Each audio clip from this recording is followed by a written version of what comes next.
The weeks before, a state of emergency declared tonight in New Orleans, preparing for a possible hurricane.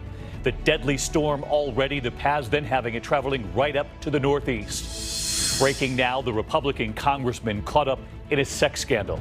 He has just given his 2 weeks notice. The NFL star under fire tonight, responding to a female reporter telling her it's funny to hear a female talk about routes. And the man behind some of the biggest movies of our time. And tonight, his very public apology to the women he's worked with. This is ABC World News Tonight with David Muir. Good evening, and it's great to have you with us here on a Thursday night. And we begin tonight with major new developments in the Las Vegas massacre. We are learning the killer may have scouted other potential targets in Chicago and in Boston. And the dramatic new video from that night. Run! Keep your head down! Go! Keep your head Just down, after the gunfire began, you can hear the officers telling the thousands to run for their lives, helping the victims who'd been shot and who had fallen. And tonight, our team flying beside the hotel and over the massive crime scene where the FBI is still carefully combing through the evidence. ABC senior national correspondent Matt Gutman leading us off again tonight. We boarded a helicopter here in Las Vegas for the first look tonight into Stephen Paddock's sniper's nest, high above the Las Vegas Strip at the gilded facade of the Mandalay Bay Hotel. Inside one shattered window, pillows stacked high on a stripped bed. The other window partially blocked by plywood, but inside, investigators carefully dissecting the scene. Down below, you can see FBI agents picking through every single piece of debris down there on the fairgrounds floor. They don't want to miss anything, a single bullet fragment or a single piece of evidence. This is the aftermath. But tonight, new video gives new insight into the chaos on the ground. That gunfire triggering hysteria, confusion. Shockingly, people seem unable to process what's happening. Run! Those are stopped! Run! Don't look! Police officers yelling at them that they're under attack. Everybody go! Right there, there's a woman on the ground as the crowds run past her. Let's go! Get up! Run! Go! Get up! Let's go! Get up! Get up on your feet! On your feet! Let's go! I'm with you, sister. On your feet! Here. Thank you. Get down. That video, shot by Ray Page, went to get his truck parked nearby, driving it back into the kill zone, turning it into a makeshift ambulance. Right here! Come in here! The wounded loaded in one after another. Get in the truck! Get in the truck! Do we have any other wounded people do you take? Not right now. Ray then jumps behind the wheel, drives them back down the strip to paramedics. I got 5 wounded. Gunshot wound in the chest here. Someone help me, please. Please. I'm bleeding so much. Today, from high above, evidence of a massacre still frozen in time. It doesn't look so much like there was a concert there, but that a tornado swept through there. Those overturned lawn chairs, we've seen strollers there, we've seen walkers there. Evidence of just the absolute chaos. And tonight, we are learning that Stephen Paddock may have scouted other targets as far away as Boston and Chicago. According to sources briefed on the investigation, he booked rooms at Chicago's Blackstone Hotel in August, the same dates as the Lollapalooza Festival, right across the street in Grant Park. About 100,000 people attended each day, but Paddock never checked in. Law enforcement sources also tell us his phone shows a Google search for hotels around Fenway Park in Boston. That ballpark's capacity, nearly 38,000 people.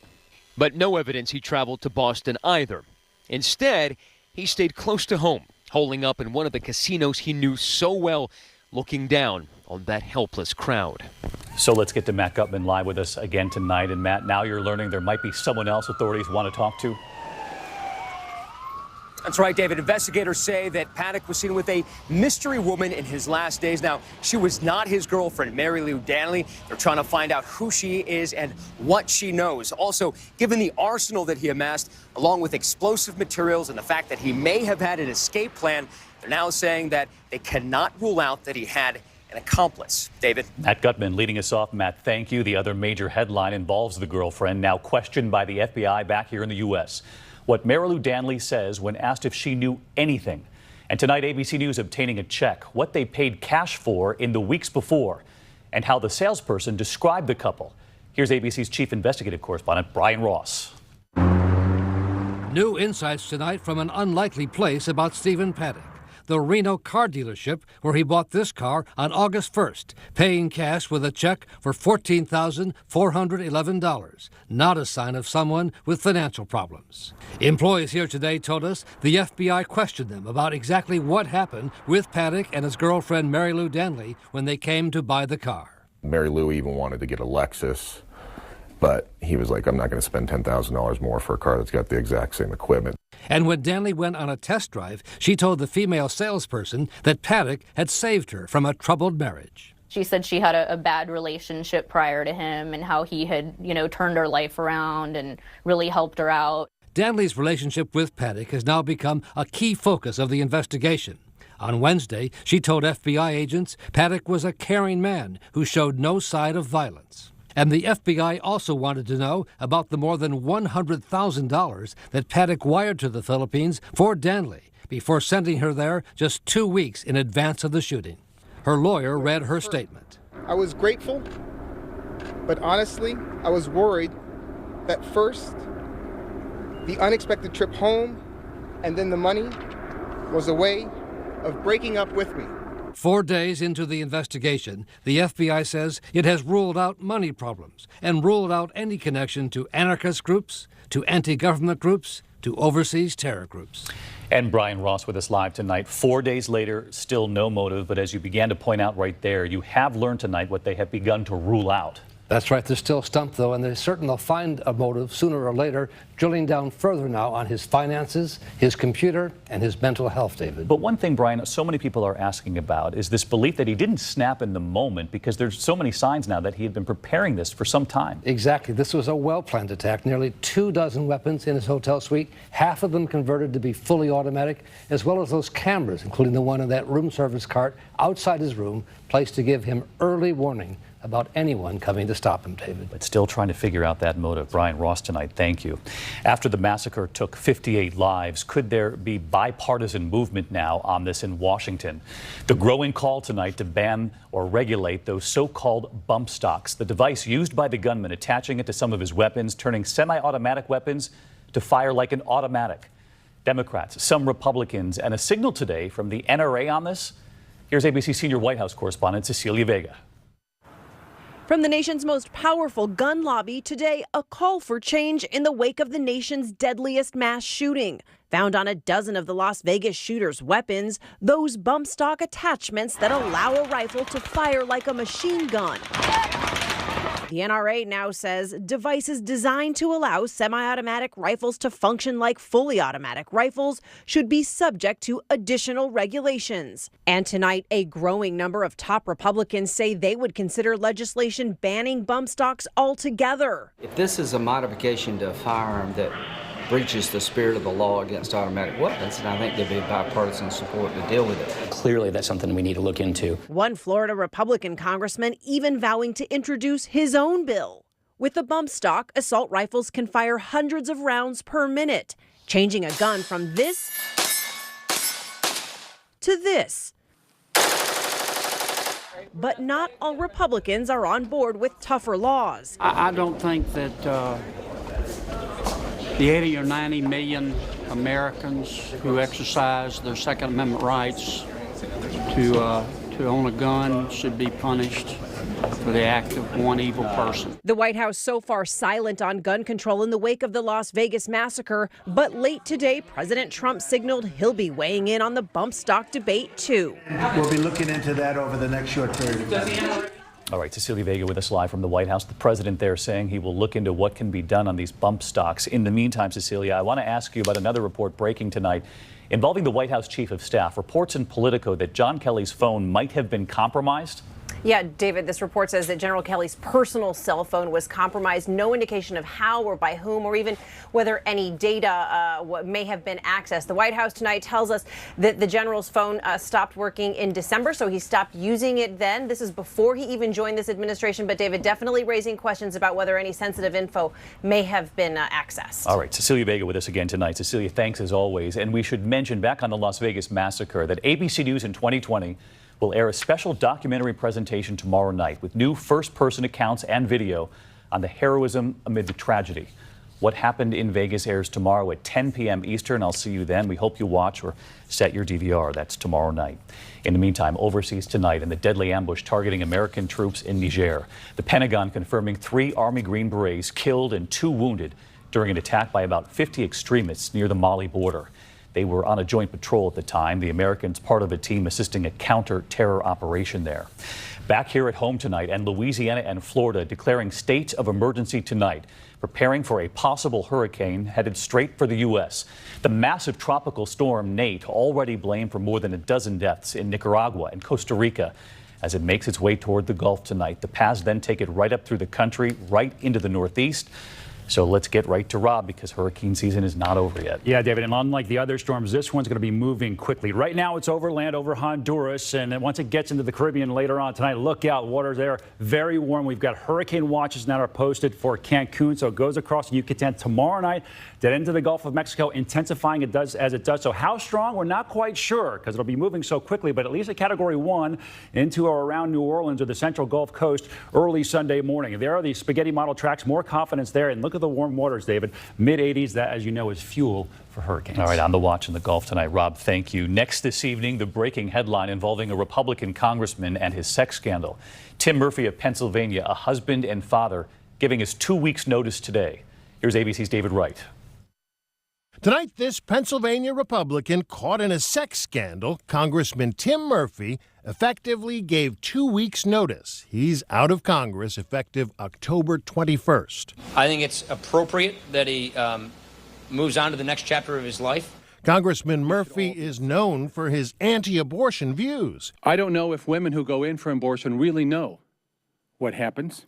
But this week, the Pittsburgh Post-Gazette published text messages between him and his former mistress, making it clear that while he's against abortion, he wanted her to have one. In January, she took him to task for posting your pro-life stance all over the place when you had no issue asking me to abort our unborn child just last week. He texted back expressing remorse. Turns out it was a false alarm. But the affair became public as a result of her divorce proceedings, much to the congressman's embarrassment. The congressman is married, too. He says he'll take some personal time to get help as he and his family sort out their difficulties. David? David, thank you. And one more headline out of Washington tonight. Attorney General Jeff Sessions today reversing an Obama-era policy, saying federal civil rights laws do not protect transgender people from discrimination in the workplace. Sessions suggesting discrimination based on sex does not include issues of gender identity. We turn tonight to football star igniting a new outrage this evening. Carolina Panthers quarterback Cam Newton under fire, accused of making sexist remarks to a female reporter. At least one sponsor already cutting ties. And here's ABC's Paula Ferris now.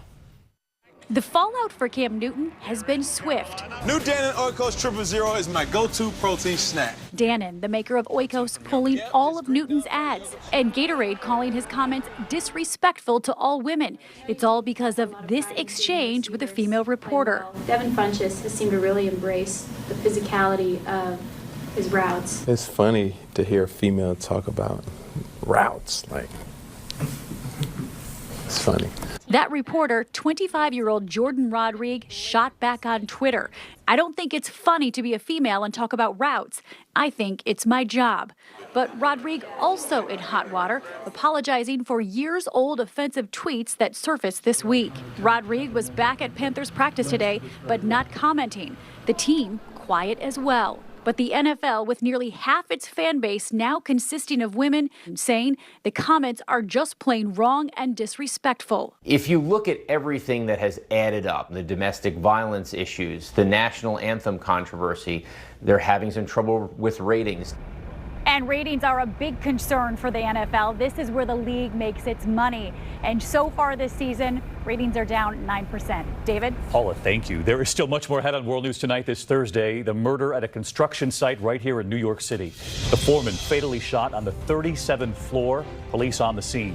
The train derailment, 14 cars toppling off the tracks, one of them slamming right into a home as the resident was sleeping. And the breaking headline tonight from Hollywood, the man behind some of the biggest movies of our time and his very public apology to the women he's worked with. A lot more news ahead. The new headline tonight involving one of the most powerful figures in Hollywood. Several allegations of sexual harassment against movie producer Harvey Weinstein, from young assistants to a famous actress. And tonight here, his response. Here's ABC's Lindsay Davis now.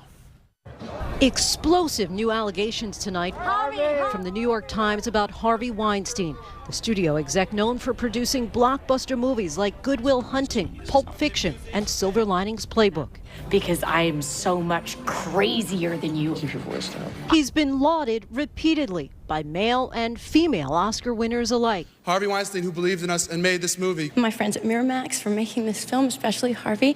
Now Weinstein says he's planning to take a leave of absence to deal with the issue head on. The New York Times describes several sexual harassment accusations, including from actress Ashley Judd, who told Variety back in 2015, "I was sexually harassed by one of our industry's most famous, admired/reviled bosses." She did not name him at the time, but Variety describes how he kept summoning her to his hotel room under the pretense of talking about roles in his movies and tried to get Judd to watch him take a shower. According to the New York Times, Weinstein reached settlements with at least 8 women. In response to the allegations, Weinstein said in a statement, "I came of age in the 60s and 70s when all the rules about behavior in workplaces were different. I appreciate the way I've behaved with colleagues in the past has caused a lot of pain, and I sincerely apologize for it." Attorney Lisa Bloom, daughter of feminist lawyer Gloria Allred, is advising Weinstein and released a statement calling him an old dinosaur learning new ways, but also says he denies many of the accusations as patently false.